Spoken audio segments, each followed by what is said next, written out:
Hey, I'm Lucy, and welcome to Dissectologists. Today I'm talking with Mirek Stolee, a curator at the Strong National Museum of Play. This is a museum dedicated to the history and exploration of play in all its forms.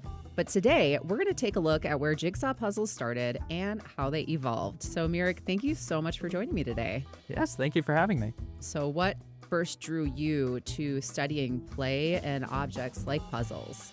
Yeah, absolutely. So I come from an academic background. So the field is called game studies, which is a very interdisciplinary sort of field. It's very new. Cool. It's only been, within the last, 30, 40 years that people have started to be like, oh, this is something that, is worthy of study. So it pulls from all sorts of different areas. People come from a literature background and people come from more technical kind of thing. So for me, it's a sort of mix of the technical and the humanities. So I'm working on a PhD now at the University of Central Florida, looking at the history of play and history of games. My specialty is escape rooms. This is my first time in a museum role. So I've been the curator at the museum for about a year and a half now for the games and puzzles. I'm in charge of board games and I'm in charge of the puzzle collection. And we have substantial holdings for both. In like a personal level, I'm mostly coming from a board game sort of background, but of course I've always done jigsaw puzzles. Many people have grown up and doing them. They're such a, ubiquitous part of our lives, and I think they're really special. So I've been learning a lot about them in my new role here. So jigsaw puzzles are often thought of as, quiet, relaxing entertainment, but where did they actually begin? So the history of jigsaw puzzles begins, in earnest in the 1700s, the 18th century. People usually identify the first jigsaw puzzle or the first jigsaw puzzle creator as someone named John Spilsbury. So he was in England. And what he was starting out with were what we call dissected maps. So if you think of a jigsaw puzzle now, the typical jigsaw has pretty standard sort of hooks and loops and that sort of thing. But maps, the dissected maps cut around the borders of countries and geographical features. So we have a very early John Spilsbury puzzle at the museum. I think it's 1766. Wow. And it's a map of Europe. So, it's an educational activity was the idea, right? You have this sort of geographical feature and you can put it together and you get a sense of, what countries are next to each other, how do they lie in relation to like oceans and other things like that. So that's the first beginning was as this educational tool for largely, upper class children in England. What were they made of at that time? Was it always wood? For most of the history of jigsaw puzzles, it was wood of various forms. Then I believe it was more of a solid mahogany for a while, but they did get more affordable with things like plywood. Yeah, I was going to say a mahogany puzzle. Like now, if somebody made one of those, like, what do you think that would sell for? You know what I mean? Like, that's a crazy material to use. That's so amazing. Yeah, it was definitely something that was more accessible to those who were wealthy because of, the sort of material costs and the labor costs. So at what point did puzzles shift from educational tools to, something people did for leisure? That sort of shift happens more, in the next 2 centuries afterwards. So, in the 1800s, we start seeing a sort of shift away from, and maybe not a shift away, but introduction of other sort of subject matter for puzzles. Things like kids' literature or like adventure stories and fairy tales start becoming these sort of illustrations. There's something pedagogical about that in that you're still learning, you're putting together a puzzle. It's still a thinking activity, but it's not, the content of the puzzle isn't really teaching, geography in that sort of direct sense. You saw other sort of educational puzzles around this time. They called them like sliced animals and that sort of thing is in the 1800s. Like a parrot on the left of the thing, it's like Parrot. So as you arrange the pieces, it forms a picture of a parrot. And also, I guess in theory, it teaches you how to spell parrot, right? But yeah, so that starts happening, the sort of shift or widening of subject matters in the 1800s or so. And that's around the same time they're coming to the U.S. as well. Oh, okay. Yeah, so they start making their way over, import-wise, the late 1700s. But in the 1800s, we start creating our own manufacturers here in the U.S. How did advancements like die cutting and like mass printing shape the popularity of puzzles? Both of those are sort of broadening the audience in terms of accessibility for them. Something like a softer sort of plywood, that's a shift. They were cut by hand, typically, so the labor costs were quite high. But we developed different kinds of saws. Before, they were using like a hand, like a coping saw, sort of jigsaw. which is It is crazy, yes. Like, can you imagine cutting pieces out like with one of those? I can't. No, it's incredible. Blows my mind. Yeah. And then they started developing, like a treadle saw, which is something that, is using your foot to like a pedal. So something like that, automates the process a little bit, makes it faster. And with that, it becomes, they can make more of them when the price goes down with that. Die cutting is sort of the biggest shift in that way. So we don't see that in a broad sense until like the 1930s. And that's something that also needed to have a sort of technological change. So we didn't have the widespread ability to create the die cut steel, like curve the steel in that way to make it make it really malleable. Once that comes out, and becomes more ubiquitous, and they're able to cut cardboard with it, again, a cheaper material. And this is, all around the time of the Great Depression. So it was really important that things were cheaper, right, and more affordable. And now, we ask most people what they think of a jigsaw puzzle, right? They're imagining a die-cut cardboard puzzle. But the wooden ones are still out there, just more niche, I suppose. What's cool about that is I've heard a lot of the progressions between like dissected maps and sort of the hand cutting. I actually didn't know there was sort of this machine in between that had sort of a pedal system underneath. Like it kind of reminds me of the old Singer sewing machines in a way, like that's what I'm picturing in my head. So I don't know if it was anything like that, but I think that the manufacturers at least perceived like a similarity between the two. Pastime Puzzles, which was Parker Brothers' like wooden jigsaw division, around the 1910s or so, they employed exclusively women. And I think part of the rationale there, or at least the way they talk about it, it's kind of like operating a sewing machine, which they might have experience with. But of course, there's also the fact that they could get away with paying the women less money. So there was a financial sort of incentive there. But I think you're picturing the right kind of device. You mentioned the Great Depression, and this is a story that I think a lot of jigsaw puzzlers are familiar with on some level. It's often described as kind of this golden age for jigsaw puzzles. So why did jigsaw puzzles become so popular during the Great Depression? There's been sort of like these times in the history where people have more free time. They're spending a lot of time at home, and maybe they don't have a ton of money either. In this case, of course, in the Great Depression. So I think jigsaw puzzles became, a pastime. It's something that you could do for not very much money, and also they had plenty of time to work on them, right? So I mentioned the die cut puzzles were becoming big at this time, but there were also a lot of home like jigsaw puzzle makers who are using saws and cutting wooden puzzles. And it's used as something that is supplementing the income, right? Because, many people lost their jobs. So people are opening sort of home workshops where they're making puzzles and selling them largely in a local community. So they're getting into it from this sort of professional angle. So there's a sort of boom in local manufacturing, very local, right? Like a family manufacturing for jigsaws around that time. Wow. Yeah, I thought that was really interesting to learn about I as didn't well. know that. Yeah, I don't think people talk about that a lot, actually, because that has a lot of parallels with what's happening, I think, now in jigsaw puzzles. There's tons of people launching their own brands. Yeah, absolutely. It was something that was just sort of short-lived. Some people, I imagine, went on to become, puzzle people as their main source of income. But often, once the Great Depression was over, many of them just went back to work in their normal jobs. So I think it's interesting to think about all of these people getting into puzzles who maybe wouldn't have, if not for the economic conditions. So we are seeing this huge resurgence in puzzles, during the pandemic, through speed puzzling now. There's lots of online communities. From a historical perspective, does this feel new? Is this part of a larger pattern? I think there's some parts that are new, and I think there are some that I think it's interesting to think about how they really resonate with the past. The historian Anne Williams, who donated a lot of her puzzles to the museum, and she wrote one of the books on the history of jigsaw puzzles. So she talks about different sort of booms or ages of jigsaw puzzles. And often they were, like in this same sort of, an economic downturn, a big shift societally. And the pandemic, of course, was that as well. It was a huge shift for a lot of people. But, we see things like the speed puzzling actually has a longer history. There were already tournaments for jigsaw speed puzzling in the 1930s. It's big in like the Really? 19 yeah. So there was Oh, I didn't know that. yeah, I'm not sure it had like a huge infrastructure. I think there are like, national championships and stuff like that, in the 70s and 80s, but Okay. there were at least, localized. sort of things earlier in the 20th century. So there was already an interest, I think, in putting people in competition with one another.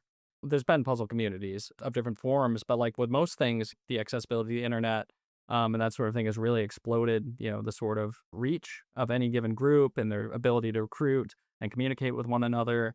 That's really fascinating to hear about, and especially from the collector sort of standpoint. There've been, for a long time, puzzle collectors. Like, I'm part of the Association for Games and Puzzles International, which is like a group of game collectors and puzzle collectors. And they formed largely offline, in like the 80s or so. I could be wrong about their initial founding. And there's the Puzzle Parley, which is a group that meets every 2 years. Yeah. Yes. So to see this reaching a more mainstream sort of group on social media, I think that's really interesting. So what makes Jigsaw puzzles like historically significant? What would make one end up in a museum? That's kind of the core of my job, is trying to decide, what, is quote unquote worthy of being added into the collection. And, that's a tough call for board games and it's a tough call for jigsaws as well.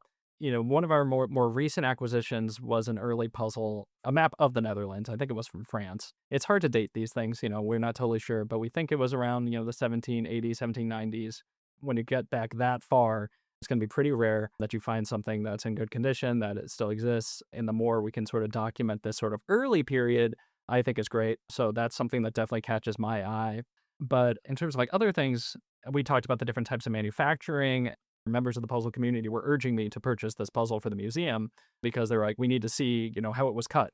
And that would help us sort of date the period and see where it was from. They were like, oh, that box looks like it's made of this material. That's unusual. And I think things from different companies, there's some big companies throughout the 20th century, like Parker Brothers is making a lot during that time, Par Puzzles, Stave Puzzles. So these are like some of the biggest, more iconic sort of groups. But something that Anne Williams was working on in her collection was trying to get a wide spread of manufacturers. I think she started out trying to get something of every manufacturer.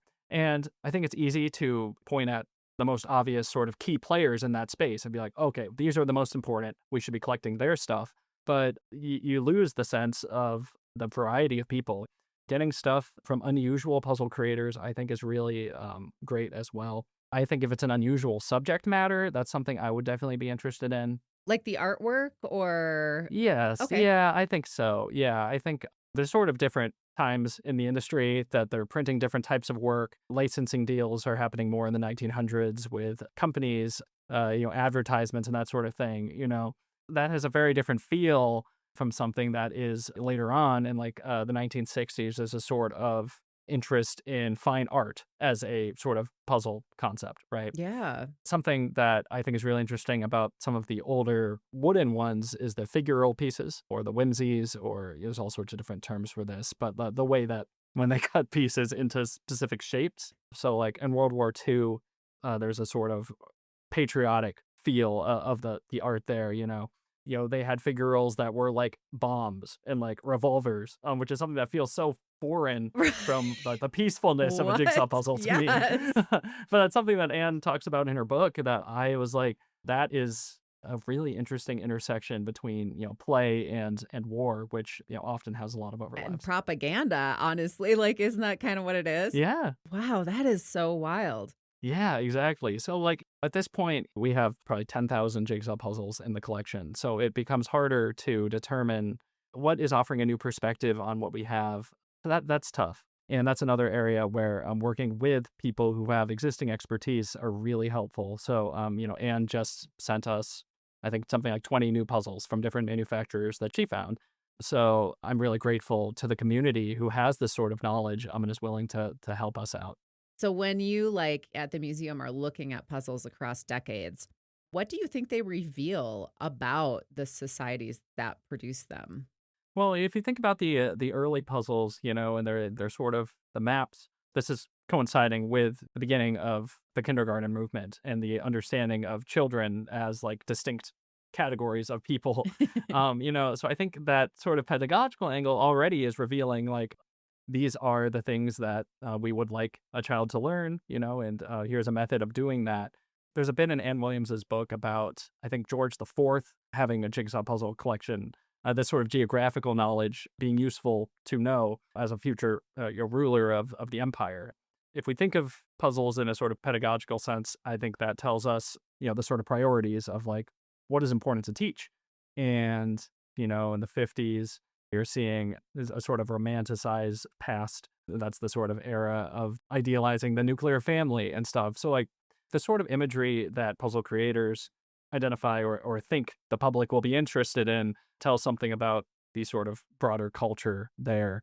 So the Strong National Museum of Play focuses on like play more broadly. So looking at it from that angle, where do jigsaw puzzles kind of fit into the larger story at the museum? The museum has had a sort of interesting past in that we weren't always the museum of play. We started with our creator, Margaret Strong. She was a collector of toys and dolls, but also furniture and all sorts of different things. When we started out as a museum that was interested in, the everyday life of Americans through a certain time period, right? So it was history, but of the everyday mundane sort of objects. Play is a really big part of that. Yeah. And I think, in the early 2000s, I think 2003 or so, we decided that, oh, okay, the sort of common theme going on here is play. And that is an interesting angle for us to explore. And because of that, there were jigsaw puzzles in Margaret's original collection, but that's become more of a focus as we've gone on into play. And you can see this if you go to the museum as well, the way that we have all sorts of different exhibits, right? But yeah, when you mentioned you had sent your list of questions, I was like, oh, I should go see where do we have puzzles in the museum, and what sort of stories are we telling with that? So like where you see them in our America at Play exhibit, which is about play more broadly in America. So you could see them, juxtaposed with dolls and toys and that sort of thing within a sort of context there. But also we have an exhibit called Game Time, which is all about what I call analog games or analog play. So board games, puzzles, that kind of thing. And there's a whole section of jigsaws. We have some really beautiful wooden cut ones out on display. Sometimes we do exhibits on specific like subject matter. So we have a superhero exhibit, and in there's a puzzle of Captain America. And I think that maybe speaks to the sort of importance of the artwork, right? There are jigsaws of so many different things. You associate superheroes with comics and that sort of thing, but there's all sorts of different connections to things like puzzles. Yeah, that's pretty cool that it does touch so many different avenues within play, that the jigsaw puzzle shows up in all of those different spaces. Right, I think so too. What do you think a jigsaw puzzle offers people that hasn't really changed, even as everything else around has? I think it's really this sort of mental sort of exercise of the jigsaw puzzle. There are companies that make jigsaw puzzles for people who are suffering from dementia. So it's kind of an intersection between fun and a sort of mental effort that is, I think, really pleasurable for a lot of people. And of course, there's a sort of tactile element as well. There's something really interesting about interacting with physical pieces, especially with these wooden puzzles that fit together so neatly. And there's a sort of turn towards analog play, sitting around a table with your friends, getting away from our increasingly computerized jobs. For a lot of us, there's, I think there's an interest in that. So I think it's a mental activity. It's always been a mental activity aimed at different sort of groups and different purposes. And also something that's physically interesting and entertaining. There's something about analog. It does seem to be having another moment. Absolutely. This has been super fun, but I have 3 questions I always ask everybody at the end. These are all going to be about puzzles. Okay. And these are just your personal take. What is your favorite puzzle size by piece count? Ooh, yeah, I think it's going to be maybe like 1,000. I think beyond 1,000, that's gonna be tough for me. I that's probably where I cap out. And that's a good challenge, I think. You are finishing a puzzle and you realize a piece is missing. What do you do? Ooh, I think I have a hole in the puzzle, and I think I can come to terms with that maybe better than some people can. I just try not to think about it. I'm like, I basically did the puzzle. If I had the piece, I would have finished it. So it's I don't know. I can move past it, but I think it is. Maybe I'm coping. Maybe I think there is a mental toll that takes certainly. Some people really do go to great lengths to complete these puzzles. People have been 3D printing Oh my gosh. puzzle pieces. Yeah, to make like the missing piece. Wow. So their puzzles are complete. That's fascinating. I have not heard of this practice. Wow. Okay. I didn't know either, but puzzle restoration, I guess, is part of the community as well, which is pretty cool. I think that's great. Yeah. All right, final one is you open a new puzzle and some of the pieces are stuck together. Do you know what I mean when that happens? Like it's a manufacturing error. Yes. Okay. Yeah. Do you leave them assembled when you're doing the puzzle, or do you pull them apart and mix them in Oh, to the other pieces to start fresh? yeah. I mix them in.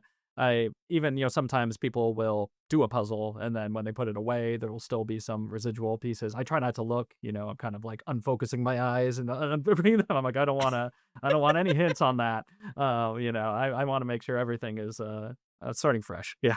That's so funny. You and I have that in common. I am kind of a purist about it. It's really weird. I don't understand it. No, the whole point is to solve the puzzle. I don't want part of it to be pre-solved. They Yeah. say there's no cheating in puzzles, and I do believe this. However, my own brain is just like completely telling me that's false. When that happens to me, I'm like, I gotta, I gotta pull them apart. Yeah, absolutely. I'm with you. Yes. Well, Mirek, thank you so much for spending time with me today. This has been really a blast. Yeah, thank you so much for having me. This has been really fun. I've never been on a podcast before, so I'm very excited about the opportunity. Well, first time and a natural, so great job. Thank you. Yeah. And to everyone listening, whether you puzzle for history or the curiosity, you are doing it the right way.